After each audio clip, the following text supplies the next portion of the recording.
Hi Naim, this content is developed for you, and the program. Let me check if the recording is running. Okay, the recording is running. Okay, great, ladies and gentlemen. Nice to have you on board. My name is Krish, and I'll be heading up your session. Obviously, I also had to work through the session just after work. So great to get to know you. I would really like to connect with you also. Let me know how things are for you in terms of your workplace and all that. I'll introduce you to AIB and all the content that is there. Okay. So no pressure in terms of that. AIB started its operations in 2015, so close to 16 years. We are working with a number of awarding bodies from UK. Uh, we work with some Mexican universities, Georgian universities as well. So that's about us. Apart from who we are and what we do, we also work around with can blur background, so it's easy for you all. Right.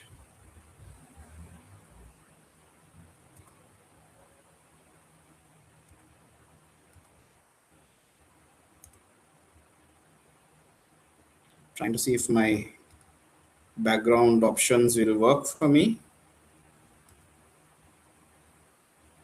Yeah, right. That's fine. So that's about AIB, what we do and how we work around with this entire platform, right? So we are working with CPD, ABE, Qualifi. ABE is full on management, but it's a damn hard exam. Qualifi is more or less flexible. You have time and you can finish it off. And we are not only an organization that works on the front end of teaching, but we are practicing as digital marketers, and we do go into a lot of operations. I'm working with the Dubai market with big academy. They have and different types of universities. Sorry, check it. Video is okay. So I do work with India as a country representative for their syllabuses and all that. So full on academic. I used to work for Unilever Sri Lanka. So if you have any common concerns, that's what I normally tend to do to understand what is your expectation, because sometimes some students come in for migrate, some students come in for visa based purposes. So you can be transparent what you're looking for, because end of the day the requirements for you and how to make sure that you're passing with a proper grade is happening in the right way. That's what we are after, Naim. So I just got your first name saying Naim. I heard that you have registered with another program in a Pakistan-based awarding. So you're based out of Sri Lanka. That's what I heard you to work. So your profile will be very uh, stressful, I can understand, with your job. So let's see how far we can, support you and help you out. Obviously, suddenly work meetings all come in, but the recordings will keep running. Yeah. So in case you miss class, you can always come back. Uh, we have a study abroad department working out, right? Let me put our these things. I'll do a short session. Just in case you can't turn up for the session, you can listen to the recording. But I would really like to connect with you and see what is the requirements that you have. So we can do that. I'll put a WhatsApp message right now in the group saying, I'm placing a recording, but don't get pressured. You can connect with me. Uh, I lead the L7 program. Uh,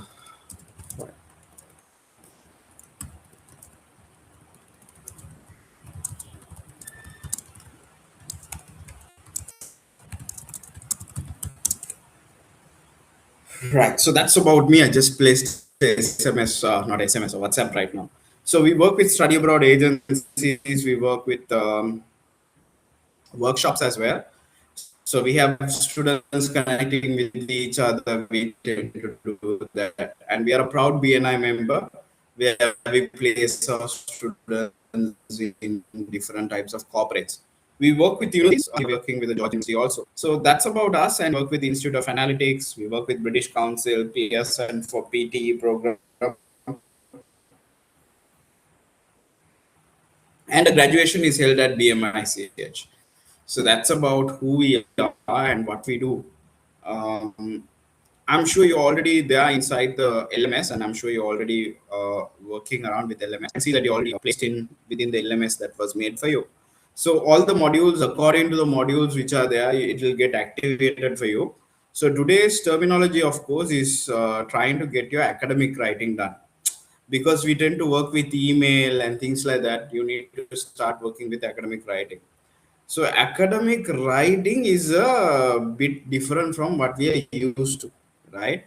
So academic writing is where you learn how to write your assignment document.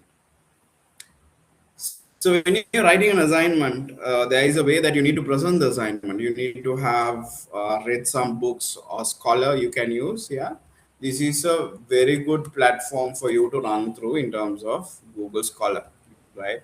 He can get you a lot of material for you, and you can also use, right, platforms such as Google Books, right? These will be all towards you, right? And thing with AIB is you can customize the lectures, in the sense, let's say you are free after, let's say, a particular time. You can definitely customize that time and go for that particular timing. Okay. So these will allow you to have that learning experience going, like that support is there. And at the same time, it is not like a lecture where you get like Banaki and all, it doesn't go in one way. There's always a conversation between your experience and what you know and what is there for you to learn. We combine kalla, we bring it to the assignment stage, and we always push our students to, get to a particular order where you're what you're writing not only is assignment but also goes in, papers, or we call it as research papers if we can get there, right? So normally institutes are not doing, but we are doing for our students, taking them to a particular standard, right? So when you're working on this assignment, currently there is ICBI that is going on, which is coming from Kelaniya University. So you can present your thoughts, since you have been, I'm sure you would have been working for the last 8, 9 years. So when you're working for 8 years, 9 years, or probably 15 years, you have a certain experience. So we want to take these opportunities forward and show to you these are the things that you do. So we have different types of, platforms pushing. So far we have been successful with our students. People have been thorough. There have been a lot of students who have, even from Dubai, people have worked out. Right. So when it comes to these assessments, first one is a non-credit. So first thing that you need to know is to know your academic writing. And what it means to learn academic writing is you should be able to write formally. Now sometimes in a email we'll say FYIP, FYI, PFA, all that. It's very short because when it comes to email, you don't want to waste your time. So that's another one way of going ahead with it. So introduction and learning outcomes for today's academic writing is to ways to develop productive, confident mindset about writing. It is a guide to understanding essays and research papers, which will enable you to successfully complete assignments. So that's the first thing we are doing. And you have different types of language tools and all that which is available. Now, see, one of the main reason where people fail is because they are using AI. AI is there for a reason where it's supposed to make your life easy. You're going to use it. But when it comes to academic writing, you are expected to know how to apply the writing skills. So you should become a reader. Now, of course, sometimes with our life, we don't have. So use AI to summarize notes for you, right? So you can use Notebook LLM or DeepSeek or Gemini. These are the tools which you can use. I'll put it in the WhatsApp group also. Gemini, Notebook, LLM, DeepSeek, ChatGPT. You have Claude AI. They are all super masters in this area. So when you become suitable, like you are reading a lot, you are analyzing a lot, and you're going to mention them. Let's say you're going to talk about leadership. You need to talk about what leadership is, born or made, how leaders evolve, all that. So when you're writing, you need to think and write. Yeah. And there is a way that you need to do referencing also. So we have different types of writing. One is descriptive writing. Elephants are big. Evaluative writing. Killing is wrong. Interrogative writing. Why did you do that? So we have informal, formal, all of that. But you're going to have writing as a process. Okay. So let me quickly take this up for you and show you. So when you're writing, obviously you can use Google Keep, Microsoft Word, any of it. It's good if it is online resource, no? Just in case the fellow doesn't crash, because when we change laptops and all that, it becomes a problem. Let me share this video Hey, for you. I'm Jonathan. I'm going to show you how I write a blog and show you some strategies that you can use to improve your writing. Before we begin, I want to emphasize something really fundamentally important to becoming a better writer. Writing is a skill, and therefore it can be improved. It's a common misconception that writing is a gift, and it's easy to see why. Usually, we only see a finished product, a great blog, a brilliant novel. We don't see the hours and hours of effort that were put into them. Good writers use strategies that help them achieve success. I'll show you a number of useful strategies, but it's up to you to make use of them. Like any skill, improving your writing takes time and practice. As much as I'd love for you to watch this video and be magically transformed into a brilliant writer, it's not going to happen. But the good news is, if you put in the effort and believe in yourself, with patience and persistence, you'll improve your writing. And that really is great news because writing is such a valuable skill. Regardless of what career you choose to pursue, writing is the primary form of communication with your coworkers, bosses, clients. I mean, I was a programmer, not a job usually associated with writing. And I was constantly writing design plans, test plans, bug reports, professional emails. Taking the time to develop your writing skills is time well spent. Great writing can help you win awards, get jobs, and advance your career. Great. So, two things. Writing is a skill that can be improved, and there's value in writing. This particular assignment is to write a blog, but the strategies I'm going to show you are applicable to all sorts of writing and other activities, so let's do it. Before I start working, I always do two things. Get comfortable and reduce distractions. Writing is a slow process that requires concentration, so I change into my comfiest clothes, go to a quiet place where I won't get interrupted, and shut off anything that might distract me. TVs and phones are productivity and quality writing killers. Instead of getting my head into what I'm writing, I'm constantly texting and emailing, Facebooking, tweeting, glancing at the TV, so I just shut them all off and I mentally prepare to write.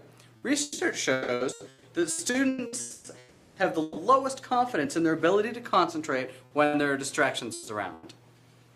Okay, I'm comfortable. I'm in a quiet place without distractions. It's go time. Step one, plan my writing. Amateur writers often skip this step, which is a big mistake. Researchers have found that the quality of writing assignments is determined more by the planning done than by the number of revisions completed. Planning involves three things: make a timeline, selecting a topic, and creating an outline for my blog. To make a timeline, I break apart the task of writing a blog into 4 stages: planning, research, writing, and revision. There are a lot of tools that you can use to help you create your timeline. I use a calendar and a text document. The calendar helps me visualize my deadlines. The text document helps me set my goals and monitor my progress. The tools aren't the important part here. It's the act of writing it down and planning your work that matters. So, first I write down the due date.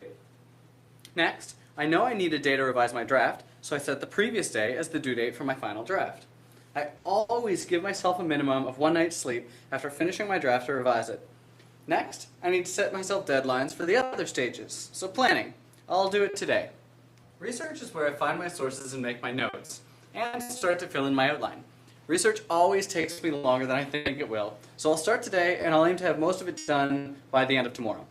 The third stage of writing my blog is writing a draft, which is the longest stage.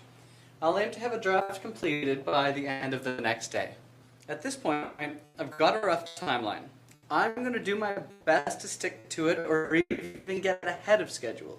When you first start planning, it's hard to make accurate estimates. People tend to always underestimate how long things take.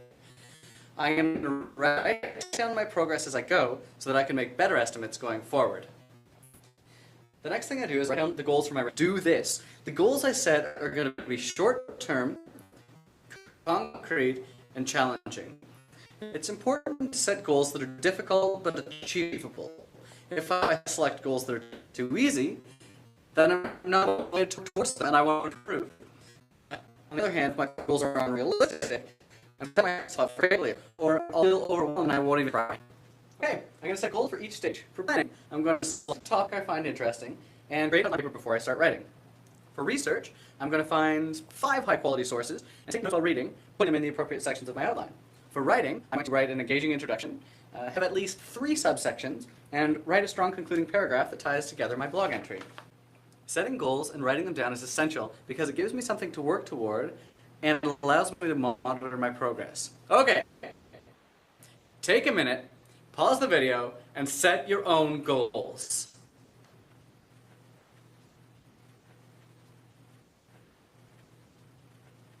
Okay, I'm comfortable, I'm in a good working space, I have a timeline, and I've written down my goals. Now it's time to pick a topic. Because you can pick your own topic, you have an opportunity here to explore something that you're actually interested in. So take advantage. Writing is so much more than just knowledge telling where you talk about what you already know. It's about research and learning, sharing your thoughts and ideas. If you're passionate about your topic, it's going to come across in your writing.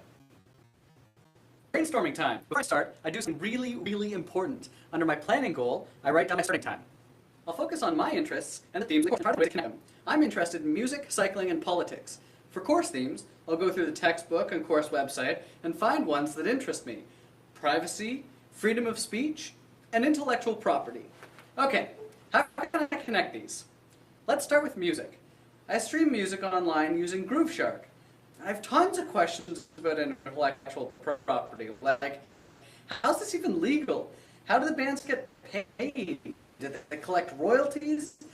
How do the songs get uploaded? As an artist, can I take my songs down? What are my rights as a listener or as an artist? What effect are sites like this having on the music industry? Basically, I brainstorm until I've got a topic that I'm interested in that's related to the course and is contemporary. Grooveshark and intellectual property fits the bill, but if it didn't, I keep brainstorming until I got a topic that works for me. Another strategy I use sometimes is to read the news and see if the topic's related to the course that I could write about. For example, before the election, there was tons of news coverage about the digital platforms of the different political parties. Or I could learn more about WikiLeaks. It's always in the headlines. Using the news as a starting point, I brainstorm the same way that I did above. After I've got my topic, I update my time. For now, I'll take these ideas and make a rough outline for my post. The outline is what guides my research and my blog. The better my outline, the better my blog will be. Research shows that students who have formalized, organized outlines produce the highest quality work. First, I'll write down the topic. Grooveshark and intellectual property. This isn't going to be the title of my blog. I'll come up with that later. But for now, remembering my goal of having at least 3 subheadings in my post, I refer to my brainstorming session and come up with some possible headings. Now, this list didn't just magically appear. What you didn't see is the humming and hawing, writing and revising I did off camera. There was no magic, just persistent effort, but that effort paid off, and now I have a rough sketch of my post. It's probably going to get updated as I go, but it'll guide my research, which is the next step in the process. Notice that I haven't said anything about my introduction or conclusion yet. How can I write my introduction when I don't even know what my finished paper is going to look like? It's usually the last thing that I write. So before I start my research, I'm going to go back and write down my progress. Writing down when I worked and what I worked on is one of the best ways to get things done because it holds me accountable.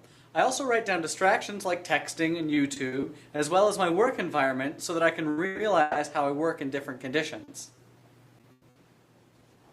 Okay, on to the research. I'm not going to bore you and make you watch me do my research, but I'll give you some pointers.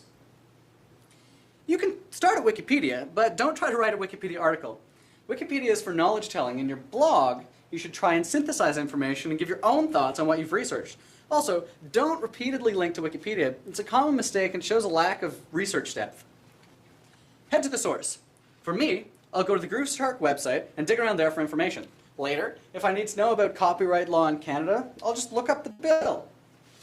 Google it. Make sure your sources are credible and of high quality. A good question to ask yourself is, does the content of this site pass by an editor before I read it? If so, it's probably a high quality source. If not, how can you establish that the author has any credibility? Are they a professional? Are they respected in their field? Take good notes. As I research, I'm making notes in the various sections of my outline, including the source of the information. I also update my outline as necessary because as I get more information, I have more ideas and more questions, and the focus of my blog becomes sharper. Okay, I've finished the large chunk of my research. I've got my sources, I've made detailed notes under each section, and I've been monitoring my progress towards my goals. Next, I have to write my draft. Like I said before, I'm going to fill in the bulk of my post before I write my introduction and conclusion because I need to know what my post is about before I can write them. So, section by section, I write my draft. Again, to prevent extreme boredom, I'm not going to make you watch me write my draft, but I'll tell you roughly what I do. I start by setting goals for each section. Next, I read over all the notes I have in each section and I start to rearrange them and write sentences. Often I have a hard time making sentences flow. When this happens, I just force myself to write something down because I know this is only a draft and I'm going to come back and revise it later. Now you might think I'm crazy, but the whole time I'm doing this, I'm talking to myself out loud, asking myself questions and giving myself encouragement. We can convince ourselves of anything, and you should choose to convince yourself that you can instead of you can't. That might be the most important thing in this entire video. Finally, while I'm writing, I'm constantly monitoring my progress. I write down the time and what I worked on, time I spent off tasks, distractions, and positive evaluations of my progress. After I finish the draft of the sections, I go back and I write the introduction and conclusion. Many hours later, my first draft is complete. After finishing my draft, I'm way too attached to it to make any objective revisions, so I'm going to sleep on it. The next day, with a fresh mind, I revise my blog. Revision is much more than just proofreading. In fact, proofreading is the last step of the revision process. I start by looking at my post as a whole. Does the order make sense? If not, I rearrange chunks of my text. Once I'm satisfied with the order, I start looking at each of the sections more carefully. There are good guidelines you can use to make sure your sections are in good shape, like tree and dare. I don't have time to discuss them in depth here, but they're useful to make sure that each section is structurally sound. Finally, I drill down into the paragraphs and sentences, diagnosing problems and operating on the ones that aren't up to snuff. Once I've identified a problem, I can then choose the appropriate course of action.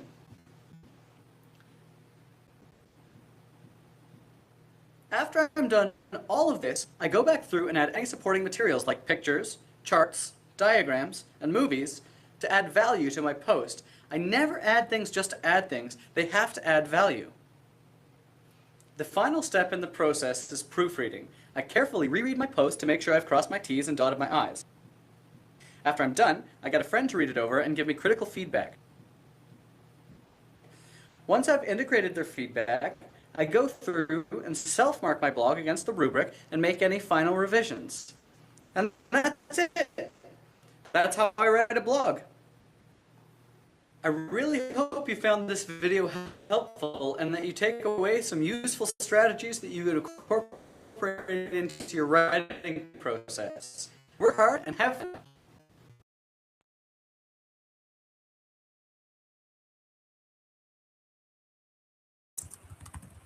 Let's see how we are going to go ahead with it, right? So I'm going to share this with you.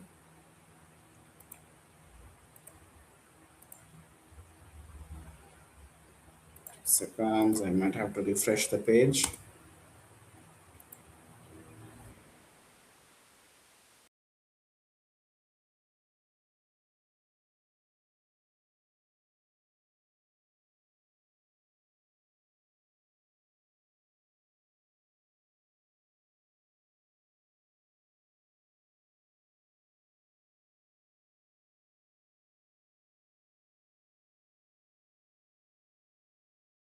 Critically look at it is the in-text reference and in-text references.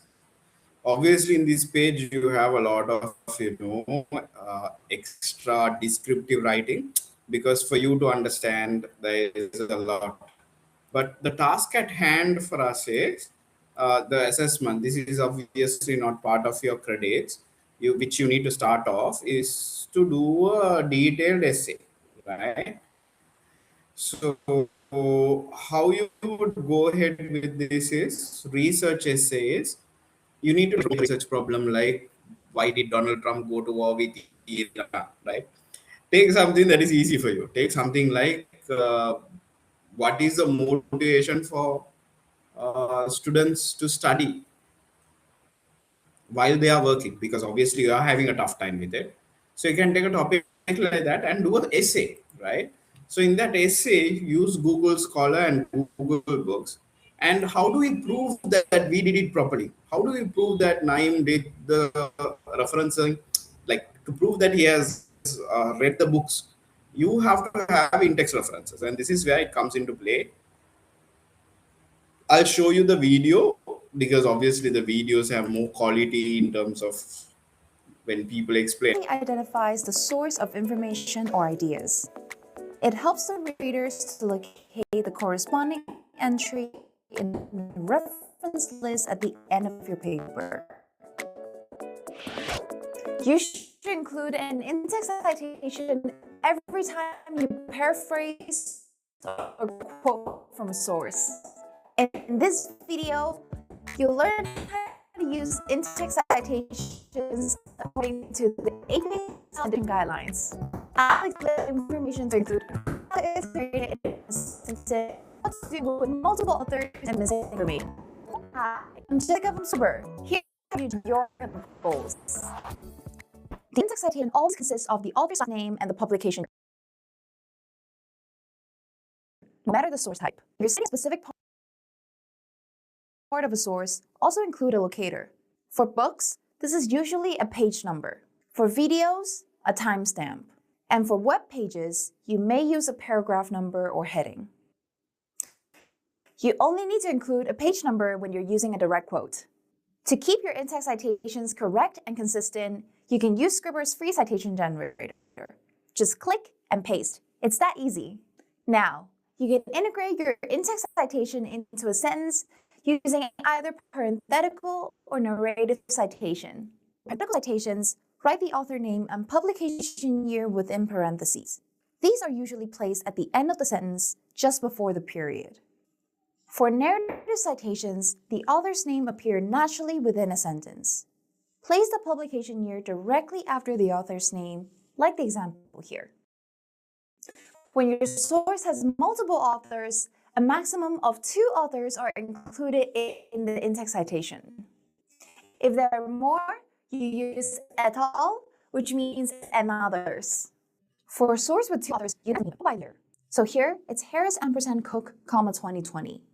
When your source has three or more authors, simply take the first author's last name and add et al., comma publication year.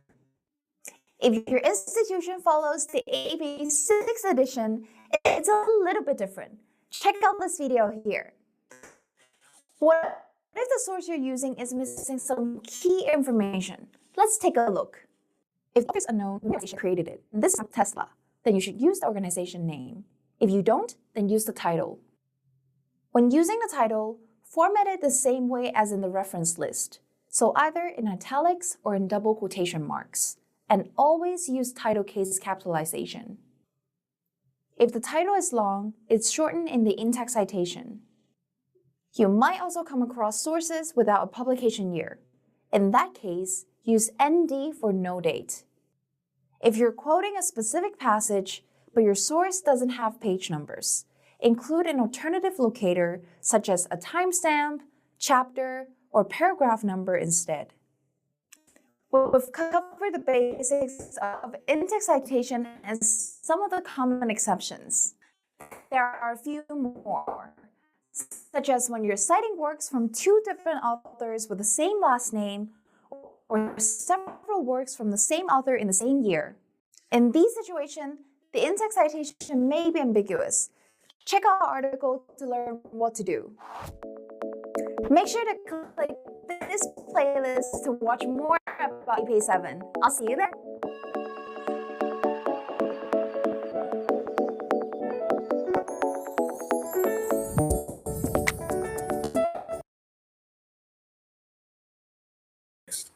You need to show the full details of the book. So she did cover about in-text, Hey. about how I'm it is. going to show you how I write a blog and show you some strategies that you can use. That's rolling back. Okay.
That's the way you write the reference, yeah?